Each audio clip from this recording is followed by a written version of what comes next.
Voilà mes chicots, mes chicas, mes choupettes, mes choupettos. J'espère que vous allez bien. Moi ça va, impeccable. Ravi de vous retrouver aujourd'hui pour cette nouvelle vidéo. Vidéo où on va parler produits. Avant de commencer, vous connaissez le rituel. Bienvenue à vous, nouveaux abonnés. Merci de votre confiance et d'avoir rejoint la team choupette. Bien évidemment, il va sans dire que je ne peux poursuivre cette vidéo sans vous faire d'énormes bisous à vous mes choupettes d'amour qui êtes là depuis un moment, voire depuis les débuts. Maintenant que c'est chose faite, vous savez ce que je veux dire. On y va.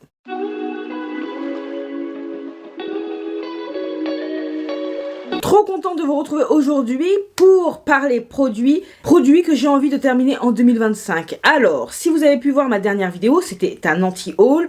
Je vous parle de mon rapport au make-up. Mon rapport au make-up ayant un peu changé, je souhaite profiter comme il se doit de ce que j'ai, de ce que je possède, redécouvrir des anciens favoris, utiliser les produits avant qu'ils se périment. Voilà ce dont j'ai envie en ce moment. Et je me suis rendu compte que depuis que je ne fais plus de rotation mensuelle, franchement, je peux dire que j'en fais de façon hebdomadaire. Je peux utiliser par exemple 4 fonds de teint différents en une semaine, au moins 20 blushs différents en une semaine, et ça c'est le kiff. C'est le kiff, ça me fait me rappeler ce que j'ai, parce que vraiment, il y a un turnover de folie. Je m'éclate, voilà.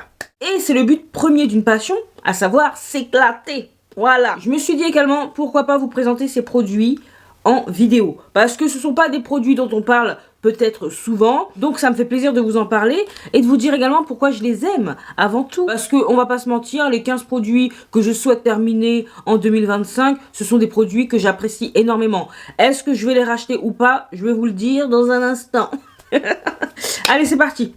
On va commencer tout de suite avec l'Invisible UV Flawless Primer de Miss Charlotte Tilbury. Ça, c'est le 3e flacon que j'ai acheté. C'est vous dire à quel point j'avais pris en affection ce primer. Oui. En plus, il n'est pas donné 40 €. À chaque fois, je l'ai acheté en promotion. Je sais même pas s'il est toujours en vente. Mais pour moi, c'est comme si c'était une crème, quoi. Une crème hydratante. J'avais mis de côté pendant quelques temps. Je l'ai ressorti il y a 2 mois. Et depuis, je l'utilise très souvent. Il m'en reste pas énormément. Est-ce que je vais le racheter une 4e fois? Je dirais que non. Parce que même s'il est appréciable, je ne suis pas quelqu'un qui met des primers au quotidien. Là, on peut dire que ce produit a été l'exception. Pour que je le rachète 3 fois, c'est que vraiment, je l'apprécie, je l'ai apprécié. Ce qui pour moi a fait la différence avec les autres primers qui n'ont pas vraiment suscité mon intérêt, c'est que celui-ci, c'est vraiment comme une crème, c'est pas prise de tête, c'est facile à utiliser et très agréable, ça sent bon. À un moment donné, je vais d'ailleurs toujours sur Bordeaux, je vous rabâcher les oreilles avec ce primer. Là, c'est juste pour vous faire une petite piqûre de rappel. Si vous l'avez dans les tiroirs, n'hésitez pas à le ressortir. En plus, je pense que c'est la bonne période pour l'utiliser. Même sans appliquer de make-up derrière, j'aime bien l'utiliser. Est-ce que je le rachèterai une 4e fois? Si c'est en promotion, pourquoi pas? Si j'ai pas d'opportunité, même si j'apprécie ce produit, je sais qu'il va pas me manquer. Ce n'est pas une étape indispensable pour moi, que ce soit dans mon parcours make-up ou dans mon parcours soin. Ensuite, j'aimerais terminer par moins de 4 fonds de teint. Après, je dois bien avouer que ces derniers sont vraiment bien entamés. Donc, est-ce que ce sera compliqué? Non. Et en plus, je les aime énormément. Donc, franchement, c'est que du plaisir à utiliser. Voilà, cette notion de plaisir, j'aimerais qu'on s'en rappelle tous et toutes, car c'est hyper important de prendre son pied avec ces produits. Voilà. Je commence par mon favori de favoris. C'est le Ambient Soft Glam d'Hourglass. Oui. Alors, je l'aime énormément. Et pourtant, c'est pas grave si je dois le terminer. Parce que j'ai envie de le terminer avant que celui-ci soit périmé. Donc, vu que ça fait quand même un moment que je le possède, qu'il est vraiment bien entamé. Vous avez vu, j'en suis là. C'est-à-dire qu'il me reste vraiment que ça à utiliser. Et même si ça m'ennuie, et même s'il y a une part de moi qui ne souhaite pas qu'il se termine, bon, on va être raisonnable, on va être adulte, et ce n'est pas grave. Ce produit coûte cher quand même. Pareil, sur Sephora, j'avais vu qu'il était en promotion, j'avais entendu que du bien sur ce dernier, donc je m'étais dit, pourquoi pas essayer. Franchement, je n'ai pas regretté. C'est une pépite ce fond de teint, c'est une pépite. Il a une bonne tenue, il reste en place, il s'oxyde pas. J'ai trouvé pile poil ma bonne teinte. Franchement, il me ravit au plus haut point. Il me donne un bel éclat, il me fait un beau teint. Donc, je vais poursuivre son utilisation et tenter donc de le finir en 2025. Est-ce que je le rachèterai? Oui, c'est sûr, mais toujours en promotion. Voilà. Ensuite, mon deuxième chouchou, c'est le True Skin de Catrice. Celui-ci, c'est un fond de teint petit prix, mais vraiment, il est génial. Je l'ai en teinte 92 Warm Spice. C'est un fini mat mais vraiment très naturel. On le sent pas sur la peau. Super agréable, bonne tenue. La teinte me va parfaitement. Un chouïa peut-être foncé, mais ça me dérange pas. Je préfère être plus foncé que plus clair. Donc l'un dans l'autre, ça me va. Et puis avec l'anti-cerne, ça unifie et corrige le tout. Donc il n'y a pas de problème. Et c'est vraiment un poil plus foncé, ça se joue à très peu. Ce qui est bien en plus avec ce fond de teint, c'est que vous pouvez le trouver en pas mal de nuances et en plus il est vraiment petit prix, moins de 10 balles, franchement excellent. Excellent. Un autre fond de teint que j'apprécie énormément, c'est le Superstay Activewear de Maybelline. Alors lui aussi, il m'en reste très peu, voilà. Il me reste ça. Celui-ci, j'ai l'impression qu'il est interminable. Il y a marqué sur celui-ci tenue jusqu'à 30 heures. Est-ce que j'ai tenté de savoir si c'était avéré? Pas du tout. Celui-ci, à contrario du précédent, celui de Catrice, il est un chouïa trop clair parce que c'est la teinte caramel, parce que la teinte cacao était trop foncé, beaucoup trop foncé, et j'aime à le mélanger avec celui de Milk. Et vu que je veux terminer également celui-ci, et ben voilà, parfait combo. Celui de Milk, increvable, mais vraiment increvable. D'ailleurs tellement increvable que je l'avais acheté dans ma bonne teinte, parce que celui-ci c'est un warm deep et je l'ai acheté en teinte chestnut chez Milk. Je ne l'ai toujours pas ouvert. Bah oui, je voulais terminer celui-ci avant d'ouvrir l'autre. C'est un combo que je fais très souvent, et là le fait de les associer pour les terminer, je pense que ça va aller beaucoup plus vite. Voilà. En fait, j'avais pas 4 fonds de teint, j'avais 5 fonds de teint. Et le dernier, c'est celui de LF, c'est le Camo CC Cream que j'ai en teinte Deep 530. Je l'ai ouvert cette année, contrairement aux autres qui sont beaucoup plus anciens, mais c'est pas grave, je l'ai ouvert cette année, mais j'ai l'impression que je peux terminer, peut-être c'est par rapport au tube, je peux le terminer rapidement. Cette CC Cream, elle est très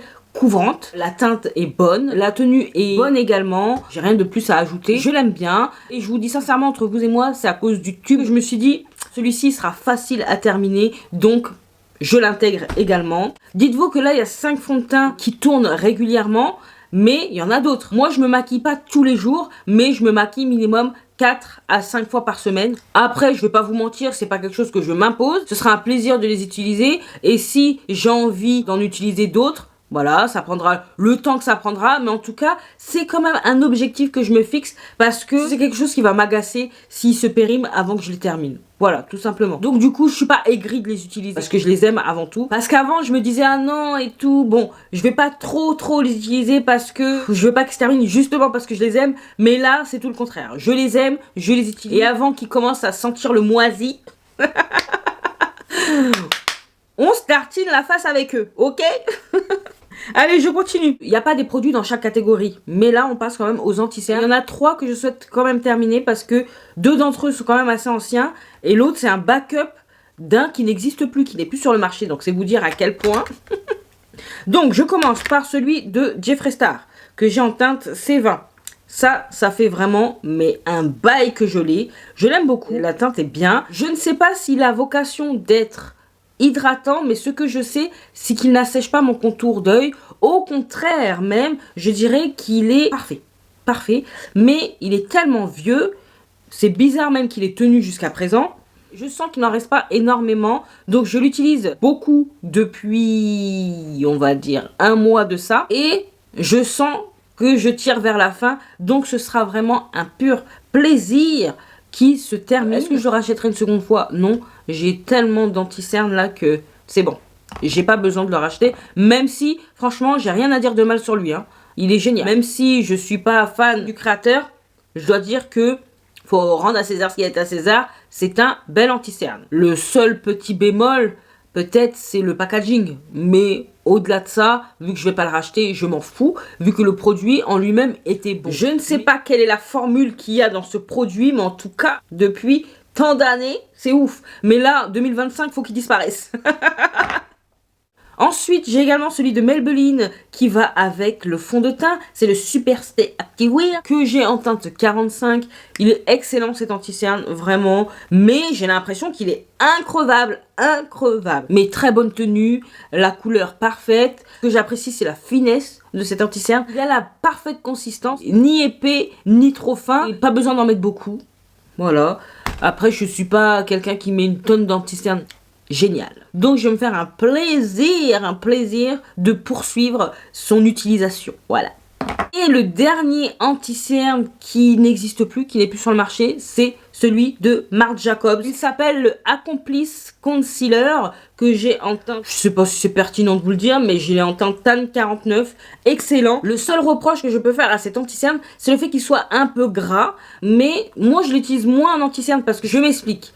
Le fait qu'il soit gras, il va légèrement bouger et être trop riche pour mon dessous d'œil. J'ai pas envie de me maquiller énormément, je mets clac, clac, clac, clac. J'estompe même des fois au doigt. Ça me fait un teint un petit peu moins terne. Je vais vaquer à mes occupations. Le premier produit, je l'avais utilisé vraiment dans sa fonction première, à savoir en anti-cerne, parce que ma peau, elle a changé depuis. Et ce backup, par contre, je ne peux pas l'utiliser en tant que tel. Alors, je peux le dire, je le mets en tant que fond de teint. Je l'aime beaucoup. Mais du fait qu'il n'existe plus, le fait que ce soit un backup, j'ai envie quand même de le terminer. Et puis, il n'y avait pas non plus énormément de produits dedans, c'est totalement faisable et réalisable. Un produit qui est totalement inconnu pour certains, tellement on n'en entend pas parler, c'est le contour gel de KVD Beauty, que j'aime énormément. J'aime beaucoup la texture, justement, gel du produit. J'aime le fait que ce soit facilement estompable, qu'il soit assez pigmenté pour que ça se voit, mais totalement naturel.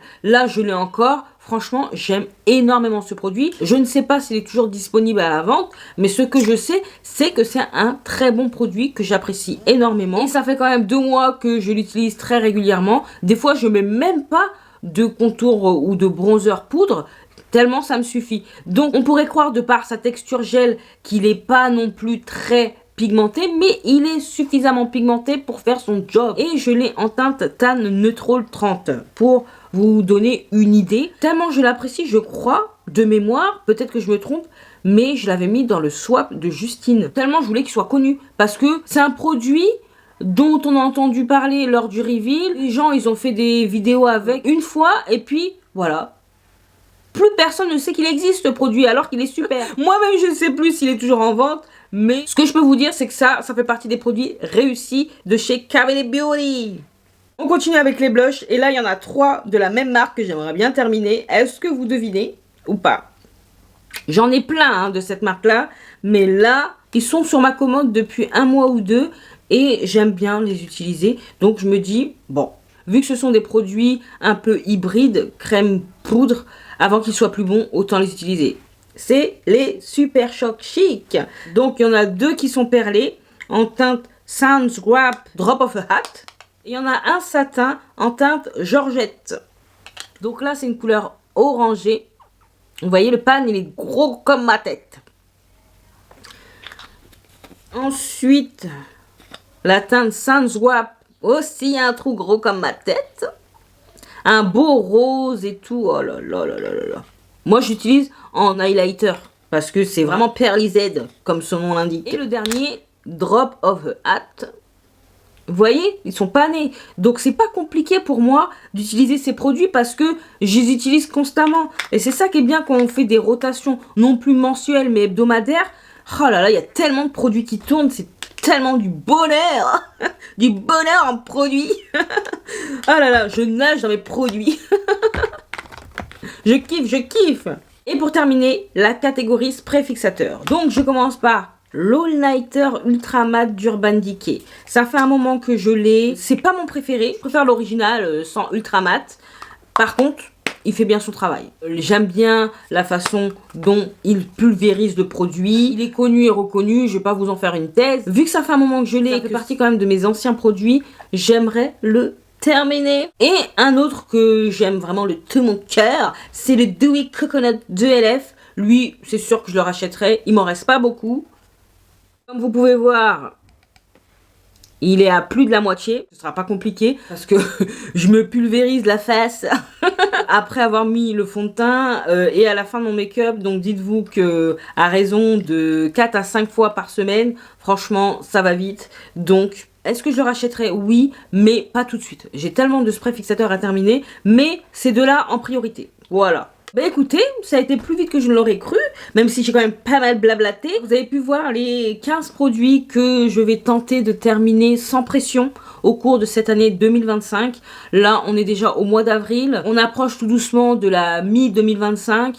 Voilà, c'est totalement faisable. Si j'y arrive, tant mieux. Si j'y arrive pas, tant pis. Mais c'est vraiment dans le but que ces derniers, vu que je les aime beaucoup, donc ils sont encore dans la fleur de l'âge, j'aimerais continuer à prendre du plaisir à les utiliser en étant très sincère avec vous. Je sens qu'il faut que je les termine. Les fonds de teint et les anti-cernes en priorité parce que je sens que leur durée de vie, mis à part celui de LF, est quand même sur le fil du rasoir. Donc n'hésitez pas vous à me dire de votre côté s'il y a des produits que vous souhaitez terminer en cette année 2025. Quels sont-ils? Parce que ça m'intéresse de savoir, bien évidemment.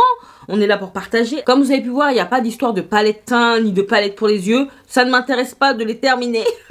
En plus, vous n'êtes pas sans savoir que les produits poudre vieillissent mieux que les produits crème liquide. C'est plus pertinent de m'attaquer à ces derniers qu'à des... Et puis même, je n'ai pas pour but de vouloir paner mes palettes pour les yeux ou autres. Donc, c'est pour ça que vous n'en avez pas entendu parler. Voilà. Cette vidéo touche à sa fin. Je vous attends en commentaire pour savoir quels sont les produits, vous de votre côté, que vous souhaiteriez terminer en cette année 2025. Si vous en avez, quels qu'ils soient, je veux savoir. J'espère que cette vidéo vous a fait plaisir autant qu'à moi. Si tel est le cas, vous savez ce qu'il vous reste à faire. N'hésitez pas à liker, à partager cette bobine,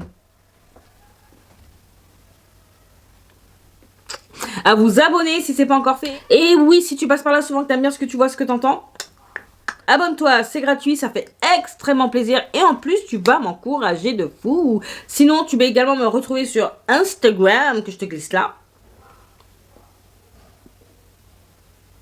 Qu'est-ce qu'il me reste à vous dire? Portez-vous bien, prenez soin de vous et de vos proches. Pas d'imprudence, surtout pas d'imprudence. En attendant de vous retrouver dans la prochaine vidéo, je vous fais des gros bisous. Mais non, d'énormes bisous. Mouah.